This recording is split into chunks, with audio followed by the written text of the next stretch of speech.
Naanunsyo na ang draw para sa 2025 AVC Women's Champions League at talagang kapanapanabik na ang mga aabangan nating laban.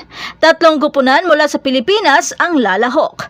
Ang Creamline, Petrogas at PLDT ay handang makipaglaban pero magkakaiba ang kanilang mga landas patungo sa tagumpay sa 2025 AVC Women's Champions League matapos na mailagay sa magkakaibang grupo ayon sa anunsyo noong Miyerkules.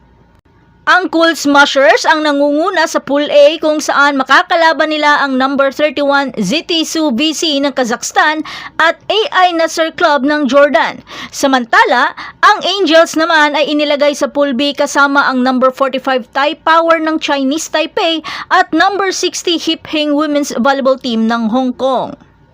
Pareho ang Creamline at Petrogas ay kabilang sa apat na seeded teams kasama ang Baik Motor Volleyball Club ng China at Nakhon Ratchasima Cumin VC ng Thailand. Samantala, ang natitirang mga kupunan kabilang ang PLDT ay nahati sa dalawang magkahiwalay na draw pots. Ang high-speed hitters ay napunta sa isang mas mahirap na grupo sa Pool D, kung saan makakaharap nila ang Nakhon Ratchasima Cumin VC, ang pangalawang pinakamataas na ranggo na kupunan sa kompetisyon sa number 13, kasama ang number 55 Queensland Pirates ng Australia. Ang high-speed hitters ang pinakabagong karagdagan sa torneo dahil ang Asian Volleyball Confederation ay naglaan ng isa pang karagdagang pwesto sa host nation bago ang pag-drawing ng mga lots. Panghuli ang Baik Motor Volleyball Club number 5, VTV Ben Dien Long An ng Vietnam na number 32 at Volleyball Club ng Iran number 57 ay bubuo naman sa Pool C. Ang nangungunang dalawang kupunan mula sa bawat grupo ay aabante sa quarterfinals. Ang mga kupunan na kwalipikado mula sa Pool A ay makakaharap mula sa Pool C, habang ang nangungunang dalawang kupunan mula sa Pool B ay makakaharap naman sa mga nangungunang kupunan mula sa Pool D. Ang mga mananalo sa mga tugmang ito ay aabante sa semifinals.